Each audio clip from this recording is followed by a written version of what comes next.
Assalamualaikum warahmatullahi wabarakatuh. Selamat siang, salam sejahtera untuk kita semua. Semoga selalu kita diberikan kesehatan.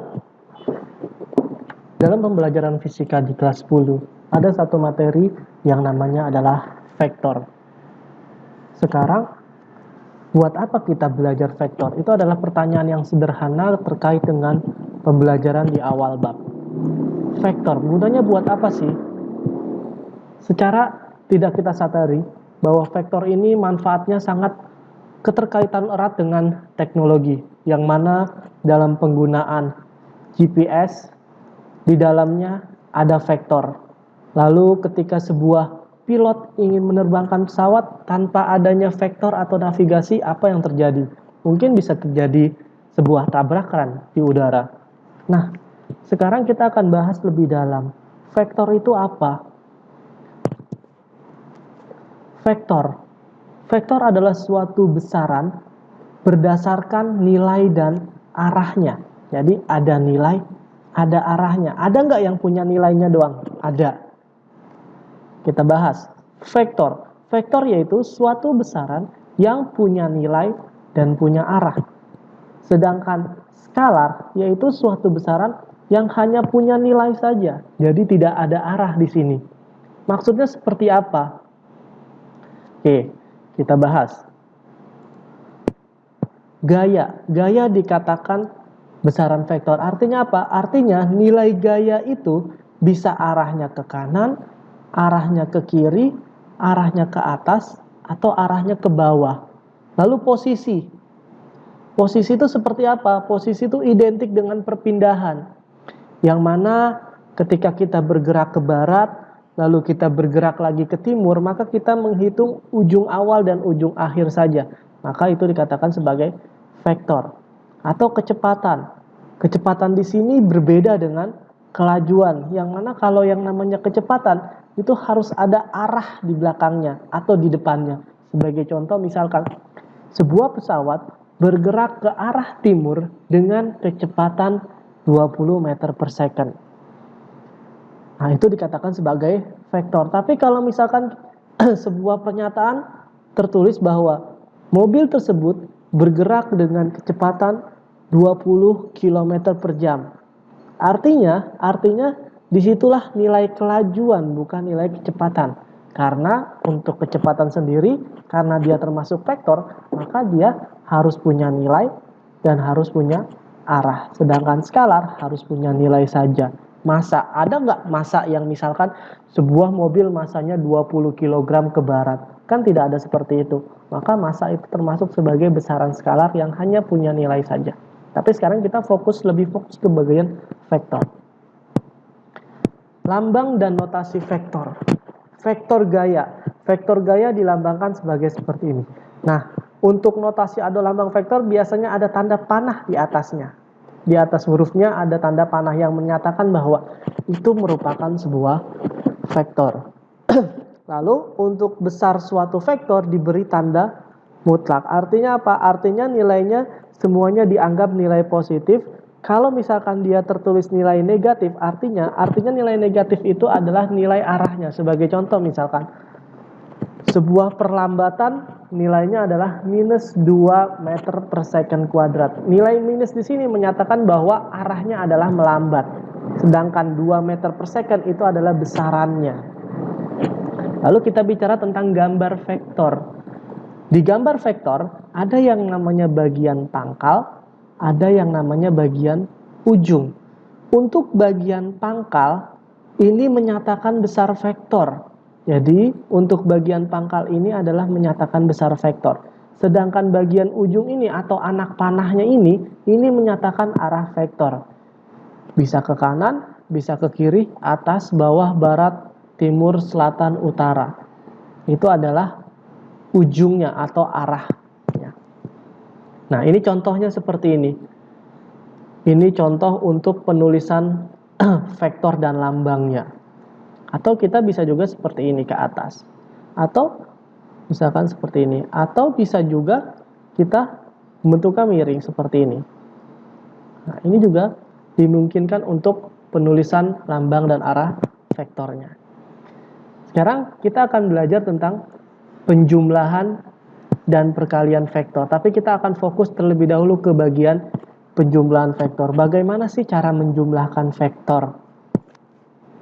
Untuk menjumlahkan vektor atau vektor resultan, ini terdapat dua cara. Yang pertama adalah dengan menggunakan metode grafis, dan yang kedua adalah dengan menggunakan metode analitis. Yang namanya grafis berarti sifatnya adalah mengukur di sini. Kalau yang analitis berarti kita akan lebih banyak menghitung bagaimana kita bisa mengukur resultan vektor dengan 3 metode. Ada metode segitiga, metode jajar genjang, dan metode poligon.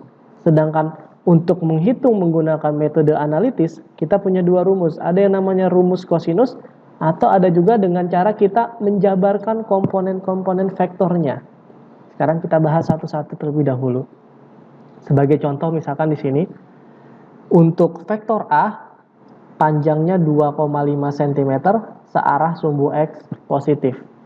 Lalu untuk vektor B, dengan panjang 5 cm, dengan membentuk sudut 120 derajat terhadap sumbu X positif. Lalu yang terakhir ada vektor C, dengan panjang 2,2 cm, dengan membentuk sudut 25 derajat terhadap sumbu X positifnya. Ini bentuk soalnya seperti ini, ingat baik-baik. A bentuknya adalah horizontal, B membentuk diagonal yang membentuk sudut 120 derajat, dan C juga terbentuk sebuah sudut dengan sudut 25 derajat terhadap sumbu X positif. Sekarang kita lihat. Dari A, B, dan C ini kita ingin melukiskan dengan 3 metode. Ada yang metode segitiga, metode jajar genjang, dan metode poligon. Sekarang, bagaimana cara kita bisa melukiskan dengan metode segitiga? Perhatikan baik-baik. A plus B, bagaimana kita bisa melukiskan A plus B dengan metode segitiga? Untuk metode segitiga, itu intinya adalah di bagian metode segitiga, bagian yang awal ujung A-nya ketemu dengan bagian pangkal B. Jadi kalau kita gambarkan bagian A terlebih dahulu seperti ini, lalu ketemu ujung pangkal bagian B. Nah, seperti ini. Jadi untuk bagian metode segitiga adalah ujung panah ketemu dengan pangkalnya. Selalu dimulai dari ujung panah ketemu pangkal, ujung panah ketemu pangkal. Itu adalah untuk membuat metode segitiga. Kalian bisa lihat juga di sini bagaimana A plus B plus C. A plus B dari hasil yang di atas di sini kita ilustrasikan ke bawah. A plus B, yang mana A plus B ketemu dengan ujung pangkal bagian C. Sehingga untuk resultan vektornya kita tinggal tarik garis dari awal ketemu dengan ujung panah yang terakhir. Selanjutnya adalah metode jajar genjang. Nah, untuk metode jajar genjang kuncinya adalah ujung pangkal ketemu dengan ujung pangkal. Bagaimana ujung pangkal A ketemu dengan ujung pangkal B, lalu kita tarik garis sebagai hasil dari penjumlahan vektor A plus B.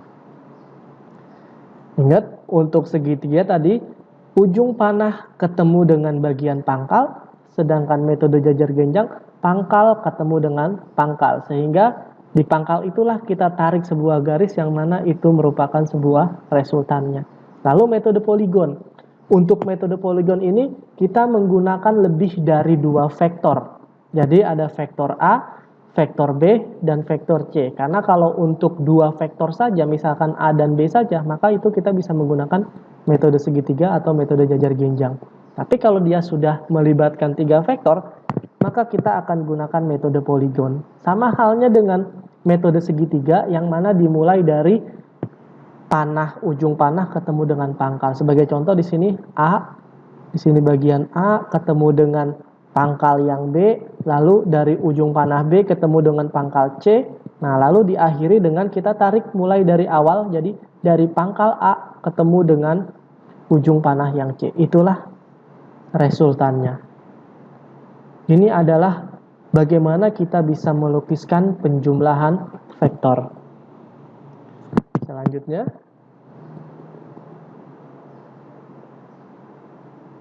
nah sekarang Metode grafis dari yang tadi sudah kita buat, hasil akhirnya kita tinggal mengukur saja berapa nilai panjangnya dengan penggaris kita. Kalau tadi ternyata didapatkan bahwa dari A plus B plus C, ketika kita gunakan kertas milimeter blok, maka ketika kita tarik garis dari pangkal A, B, C ketemu dengan ujung panahnya, maka didapatkan nilai 4,2 cm. Dengan sudut yang terbentuk adalah 45 derajat. Nanti dari metode grafis dengan cara mengukur, kita bisa buktikan nilainya apakah benar dengan cara apa? Dengan cara metode analitis setelah nanti kita pelajari. Selanjutnya juga sama ini. Ketika tadi A plus B plus C, sekarang diganti. Jadi misalkan di sini C plus A plus B. Ketika dia C plus A plus B, kita jumlahkan dengan vektor, ternyata hasilnya sama dengan A plus B plus C. Yang mana hasilnya adalah 4,2 dan sudut yang terbentuk adalah 45 derajat. Karena kan sifat dari penjumlahan ketika dia dijumlahkan, kalau A plus B plus C atau C plus A plus B atau B plus A plus C itu hasilnya akan sama.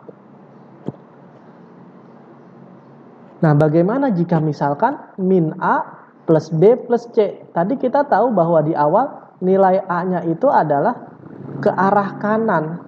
Karena kita di sini dimintanya min A plus B plus C, maka yang A-nya arahnya ke kanan kita putar balik menjadi arah ke kiri. Supaya apa? Supaya vektornya jadi vektor negatif untuk A-nya. Sehingga dihasilkan seperti ini.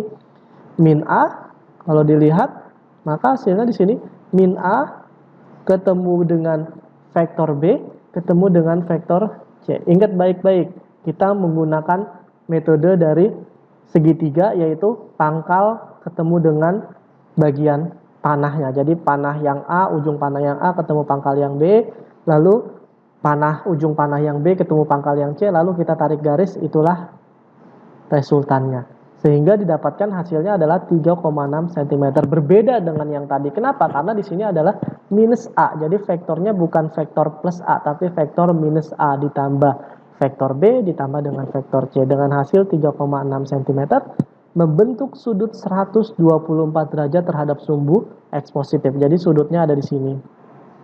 Nah, ini sudutnya. Kalau kita tarik, ini sebuah sudut menjadi 124 derajat. Nah, sekarang kita menggunakan metode analitis di sini. Untuk metode analitis, kita gunakan dua rumus. Ada yang menggunakan rumus kosinus, ada yang menggunakan rumus untuk penjabaran komponen-komponen vektornya. Ingat baik-baik di sini, F dengan tanda panah di atas menyatakan bahwa notasi atau lambang vektor. Artinya, dia punya nilai dan juga dia punya arah. Sedangkan F mutlak seperti ini, dia hanya nilainya saja. Jadi nanti tolong dibedakan. Kalau yang F vektor tanpa tanda mutlak, artinya dia punya nilai sama punya arah. Tetapi kalau dia F-nya dikasih kurung garis 2 seperti ini, yang mana ini namanya mutlak, artinya dia hanya punya nilai saja. Sekarang kita cek. Untuk rumus kosinus, bagaimana cara kita menggunakan rumus kosinus? Untuk penggunaan rumus kosinus di sini bisa digunakan untuk dua vektor saja. Jadi kalau misalkan ada vektor A dengan vektor B atau vektor C dengan vektor D, maka kita tuh bisa, untuk mempermudah, kita bisa menggunakan rumus kosinus kalau cuma dua vektor. Tapi kalau ada 3 vektor, 4 vektor, maka kita bisa menggunakan rumus dengan cara penjabaran komponen-komponen vektor. Untuk rumus kosinus yang ada 2 vektor, rumusnya seperti ini. R mutlak artinya besar resultannya, ini di sini besar resultannya adalah akar dari besar vektor A kuadrat ditambah dengan besar vektor B kuadrat ditambah dengan 2AB cos theta. Yang mana nilai R-nya itu adalah besar vektor resultan A plus B. Dengan theta itu adalah sudut apit antara dua vektor tersebut. Nah, tadi saya bilang kalau dia ada 3 vektor gimana? Ntar sudut apinya jadi gimana? Nah, kalian akan kesulitan. Jadi, saran saya untuk penggunaan rumus ini lebih baik menggunakan jika ada soalnya 2 vektor saja. Lalu kalian juga bisa menggunakan rumus dengan rumus aturan sinus, yang mana nilai vektor A itu sebanding dengan nilai sin alfanya di sini. Lalu nilai vektor B sebanding dengan nilai sin betanya. Sedangkan nilai vektor resultannya sebanding dengan nilai sudut gamanya. Jadi ada 2 cara. Bisa menggunakan rumus yang seperti ini, atau kalian bisa menggunakan rumus yang perbandingan. Sebagai contoh, Emir dan Jabal bersama-sama menarik peti dengan talinya masing-masing. Emir menarik dengan gaya 600 Newton, sedangkan Jabal menarik dengan gaya 800 Newton. Bila tali Emir dan Jabal membentuk sudut 60 derajat, maka tentukan vektor resultannya. Misalkan ini Emir. Emir menarik dengan gaya 600 Newton. Lalu J ini Jabal. Jabal menarik dengan gaya 800 Newton. Kenapa gambaran seperti ini? Karena di sini dinyatakan bahwa sudut yang terbentuk antara tarikan Emir dan Jabal sebesar 60 derajat. Artinya membentuk sudut dia. Nah, kita anggap sudutnya di sini adalah 60 derajat. Karena ada 2 resultan vektor, maka kita bisa langsung gunakan rumus yang kosinus, yang mana nilai FE kuadrat ditambah FJ kuadrat ditambah 2FE FJ cos theta. Kita masukkan E untuk si Emir, yang mana gayanya 600 Newton. J untuk si Jabal, gayanya 800 Newton. Ditambah dengan 2 dikali gaya Emir, dikali dengan gaya Jabal, dikali dengan sudut yang terbentuk sebesar 60 derajat. Setelah didapatkan, ternyata hasilnya adalah akar dari 148,0000. Atau kalau kita gunakan kalkulator, didapatlah bahwa resultan yang terbentuk antara tarikan Emir dan Jabal sebesar 1216,6 Newton. Atau kita bisa menggunakan rumus yang satunya dengan rumus perbandingan. Tadi ingat baik-baik, Jabal. Jabal itu tadi arahnya menyimpang seperti ini, 800. Sedangkan Emir 600. Kita buat supaya menjadi sebuah bentuk segitiga yang lebih baik.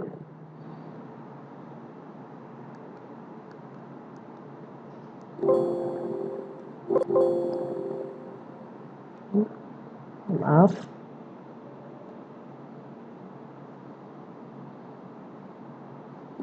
Ini di sini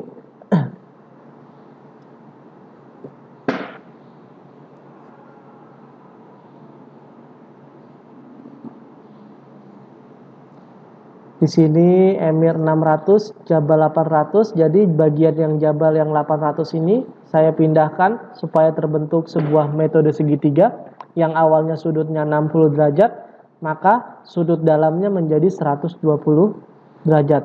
Kita tahu bahwa sudut lurus itu adalah 180 derajat, jadi tinggal kita kurangkan saja.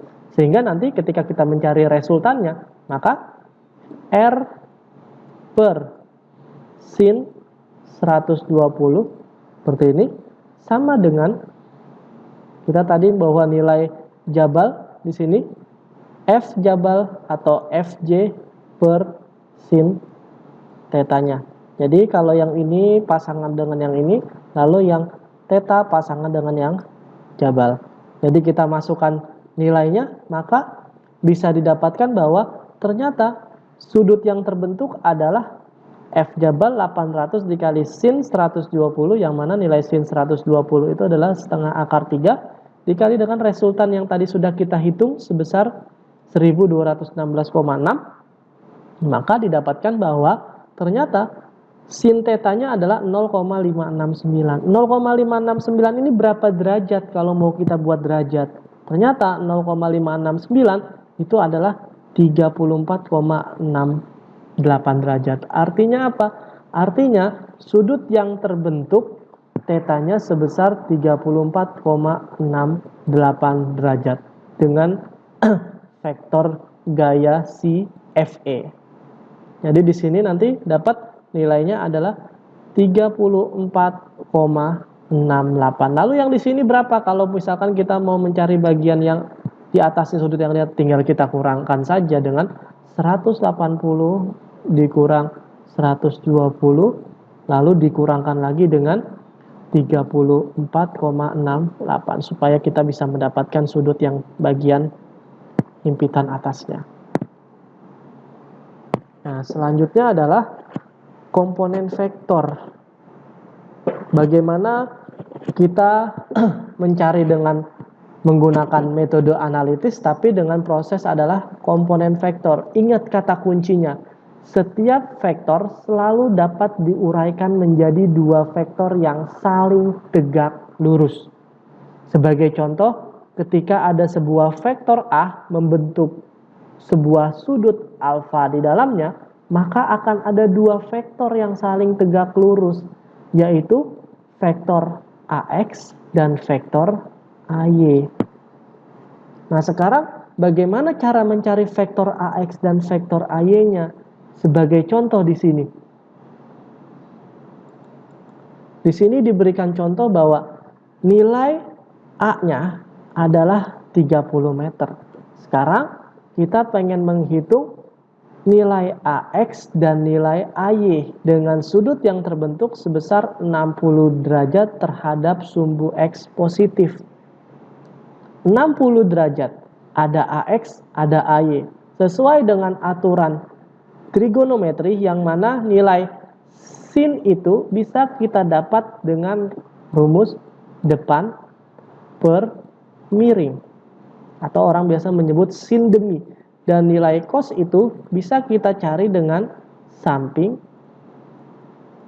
dibagi dengan miring atau sami. Jadi sin demi cos sami. Sekarang kita lihat untuk sumbu AX, maka kalau kita tarik garis sudutnya terhadap sumbu AX, dia letaknya ada di samping. Jadi untuk AX ini letaknya ada di samping sudut. Samping itu menggunakan aturan cos. Maka nilai AX bisa kita jabarkan menjadi A dikali dengan cos alfa. Dengan nilai A 30, cos yang terbentuk adalah 60 derajat, maka nilai AX adalah 15. Lalu nilai AY gimana? Untuk nilai AY kita lihat sudut 60 derajat ternyata ada di depan dengan sumbu Y. Kan sudut Y ada di belakang. Kita pindahkan. Seakan-akan bahwa nilai yang di sini adalah nilai dari AY. Maka ketika kita pindahkan, ternyata nilai panjang AY itu di depan 60 derajat. Ingat, di depan. Di depan menggunakan aturan sinus. Maka dari itu nilainya adalah AX sama dengan AY sama dengan sini, maaf, ini Y bukan AX. Jadi nilai AY sama dengan A sin alfa. A-nya 30, sin-nya sin 60, sehingga didapatlah bahwa nilai AY-nya sebesar 15 akar 3. Di sini X-nya saya ganti menjadi Y. Jadi ada AX dan ada AY. Sekarang kita lanjutkan. Vektor resultan. Ingat baik-baik kata kuncinya. Setiap vektor selalu dapat diuraikan menjadi dua vektor, seperti halnya yang tadi. Jadi ada vektor dengan komponen sumbu X dan juga ada vektor dengan komponen sumbu Y. Ingat baik-baik, karena dia termasuk sebuah vektor artinya punya arah ke kanan. Kalau dia ke kanan arahnya positif, kalau dia ke kiri arahnya negatif. Lalu untuk sumbu Y, kalau dia ke atas maka arahnya positif, kalau dia sumbu Y ke bawah maka arahnya negatif, sesuai dengan aturan koordinat yang sudah kita ketahui bersama. Sebagai contoh, di sini ada vektor A yang warna biru, lalu ada vektor B yang warna merah. Sekarang kita mau menjabarkan. Bagaimana komponen-komponen vektornya? Berarti komponen vektornya adalah karena di sini ada dua buah vektor, maka kita harus mencari nanti nilainya. Ada yang komponen vektor Rx, ada yang namanya komponen vektor Ry. Kita lihat yang sumbu X. Yang sumbu X berarti ada AX arahnya ke kanan. Ke kanan berarti dia nilainya positif. Lalu ada BX karena dia searah dengan sumbu X. Tapi arahnya ke kiri, maka nilainya negatif. Berarti nilainya nanti AX dikurang dengan BX vektornya. Lalu untuk sumbu yang Y, RY, kita lihat yang Y. Yang Y berarti dia di sini ada AY, ada BY. Karena dua-duanya arahnya ke atas dan sama, maka nilainya positif. Berarti untuk komponen resultan Y-nya berarti ada AY ditambah dengan BY. Karena arahnya sama-sama ke atas, berarti dua-duanya positif. Setelah dapat seperti ini gimana? Berarti resultan totalnya adalah sesuai dengan rumus Pythagoras bahwa R sama dengan akar dari Rx kuadrat sini ditambah dengan Ry kuadrat. Maka itulah resultan totalnya dari dua buah vektor seperti ini. Bisa nggak kita menggunakan metode yang mana ini kan ada dua vektor, ada vektor A, ada vektor B, jadi cuma dua. Bisa nggak kita menggunakan yang rumus kosinus? Bisa. Kalau ini kita menggunakan cara penjabaran komponen-komponen vektornya. Lalu bagaimana sudut yang terbentuknya?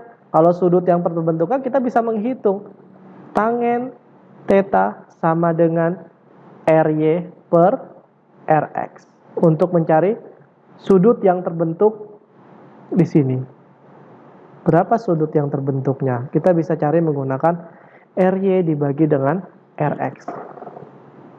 Sebagai contoh, nilai A-nya dikatakan sebesar 10 Newton, sedangkan nilai B dikatakan sebesar 4 Newton. Sudut yang terbentuk antara sudut sumbu X positif terhadap A adalah 60 derajat, sedangkan sumbu B terhadap sumbu B negatif sebesar 45 derajat. Sekarang kita mau mencari berapa resultan totalnya. Kita jabarkan tadi pelan-pelan. Ada Rx, ada Ry. Tadi kita lihat Rx. Rx yang searah dengan sumbu X ada apa saja? Ada Ax, ada Bx. Karena Ax nilainya ke kanan, maka positif. Dan Bx arahnya ke kiri, maka nilainya negatif. Ingat baik-baik tadi. Sudut 60 derajat ketemu Ax, maka adanya di samping. Kalau di samping menggunakan aturan apa? Aturan kosinus. Lalu yang 45 derajat juga sama. Ternyata kalau kita tarik garis, ternyata Bx itu adanya di samping. Maka sudutnya 45 derajat menggunakan cos. Kita hitung sesuai dengan aturan 10 dikali cos 60 dikurang 4 dikali dengan cos 45. Didapatlah nilainya sebesar 7,17 Newton untuk yang X-nya dulu. Sekarang kita cari yang Y. Di komponen sumbu Y ada AY ke atas, ada BY ke atas. Sama-sama ke atas. Berarti karena dia sama-sama ke atas, berarti nilainya positif dua-duanya. Sekarang kita hitung.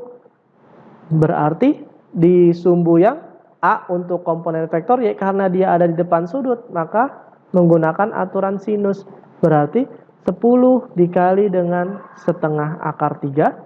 Hasilnya adalah 5 akar 3. Ditambah, harusnya di sini ditambah dengan BY. BY-nya itu nilai B-nya 4. 4 dikali dengan sin 45. Sin 45 nilainya adalah setengah akar 2. Kita jumlahkan 5 akar 3 ditambah dengan 2 akar 2. Berarti 8,66 ditambah dengan 2,83. Di sini maaf terjadi kesalahan, harusnya dijumlahkan. Maka hasilnya adalah kalau kita jumlahkan 9, 4 sini, 11. Maka nilainya adalah 11,49 Newton. Untuk yang Rx-nya 7,17 Newton dan yang R-nya adalah 11,49 Newton. Lalu R totalnya gimana? R totalnya kita jumlahkan seluruhnya, maka nilainya adalah 7,17 ditambah dengan ini 7,17 ditambah dengan 11,49. Di sini maaf terjadi kesalahan. Di sini harusnya 11,49. Di sini berarti 11,49 ini kita kuadratkan. Berapa nilai 11,49? Ketika kita hitung 11,49 ketika kita kuadratkan hasilnya adalah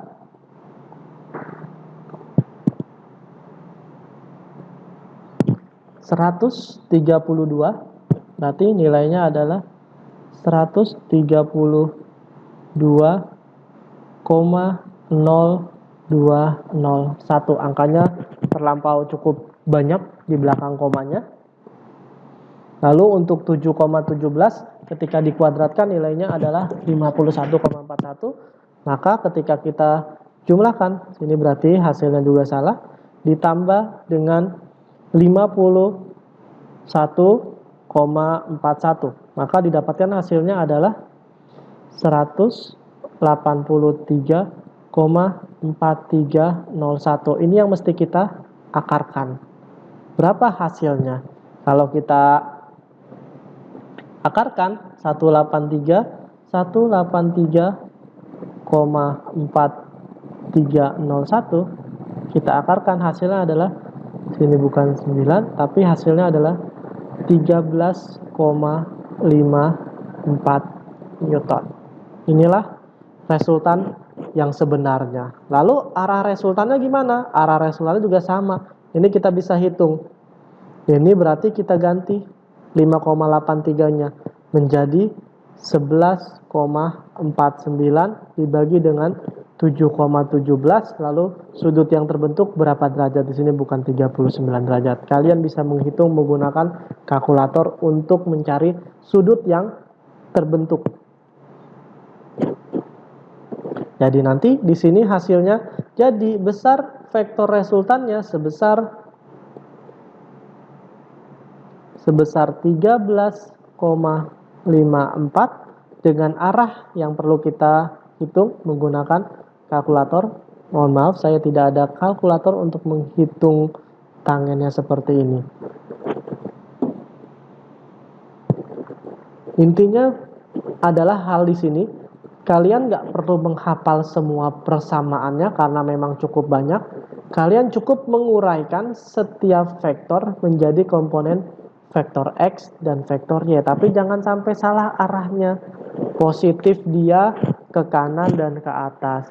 Negatif dia ke kiri dan ke bawah. Kemudian kalian bisa menentukan besar dan arah vektornya. Kalau arah vektornya tadi kalian bisa mencari dengan rumus tangen tetanya seperti ini. Kalau resultannya kalian tinggal menggunakan rumus ini dengan cara menjabarkan komponen-komponen vektornya. Nah, di sini ada contoh 3 vektor. Ada vektor A, vektor B, vektor C. Berarti kalau kita menjabarkan komponen-komponennya, kita lihat aja searah dengan sumbu X. Ada yang AX, ada yang BX, ada yang CX. Kalau kita lihat BX sama CX arahnya ke kiri dua-duanya, berarti dia negatif. Maka nanti hasilnya adalah AX dikurang BX dikurang CX. Lalu kita jabarkan lagi untuk searah sumbu Y. Karena dia ada yang ke atas 2, ada AY dan BY. Lalu karena ada satu vektor yang arahnya diagonalnya ke bawah, maka ada CY di bawahnya. Maka nanti hasilnya adalah AY ditambah BY dikurang CY. Jangan sampai salah sudutnya. Untuk AX menggunakan sin apa cos? Kalau kita lihat dia adanya di samping, berarti AX menggunakan cos. Lalu BX bagaimana? BX juga sama menggunakan cos. Lalu yang CY gimana? CX gimana? Kalau kita lihat ternyata kalau kita tarik garis, nah ini sumbu X di sini. Ternyata CX ada di depan, maka kita gunakan sin. Nah, di sini kalian bisa melihat. Ternyata CX-nya pakai sin, nggak sama dengan dua ini temennya. Yang dua ini cos, yang satu sin. Kenapa? Karena sudutnya kalau kita tarik garis ke depan, ternyata sumbu X itu ada di depan sudut, maka dia gunakan sin. Dihitung, maka hasilnya seperti ini. Minus gimana nih kok hasilnya jadi minus, bagaimana? Nggak masalah kan, minus itu kan menandakan bahwa arahnya, bukan semata-mata nilainya minus. Lalu yang Y juga sama, kita lihat untuk vektor yang AY ada di depan berarti pakai sin, BY ada di depan berarti pakai sin. Nah, CY gimana? CY ternyata adanya di samping berarti pakai cos. Kalian bisa melihat yang dua pakai sin, yang satu pakai cos. Yang dua nilainya positif karena dua-duanya ke atas, yang satu bagian yang CY nilainya negatif karena dia arahnya ke bawah. Didapatlah nilainya sekian, 19,62 Newton. Lalu resultannya gimana? Ya resultannya tinggal kita hitung saja. 33,28 kuadrat ditambah dengan 19,62 kuadrat. Kita hitung menggunakan kalkulator, ternyata didapatkan bahwa resultannya sebesar 38,63 Newton. Lalu arah resultan vektornya gimana ya? Tinggal kita hitung, berarti RY dibagi dengan RX. Didapatlah sudut yang terbentuk adalah 30,52 minus. Minus ini artinya nilainya adalah sumbu X negatif. Kalau tadi biasanya positif berarti nilainya plus. Kalau di sini nilainya minus berarti sumbu X-nya adalah sumbu X negatif. Terima kasih, semoga bisa bermanfaat buat kalian terkait dengan pembelajaran vektor dengan menggunakan metode analitis dan menggunakan metode grafis. Semoga bisa bermanfaat dan bisa memperbaiki kesalahan-kesalahan ketika kalian belajar tentang vektor. Terima kasih semuanya. Jika ada keluh kesah atau pertanyaan terkait dengan vektor, bisa kalian tanyakan di dalam kolom komentar. Jangan lupa di like and subscribe terkait dengan pembelajaran vektor saat ini. Terima kasih.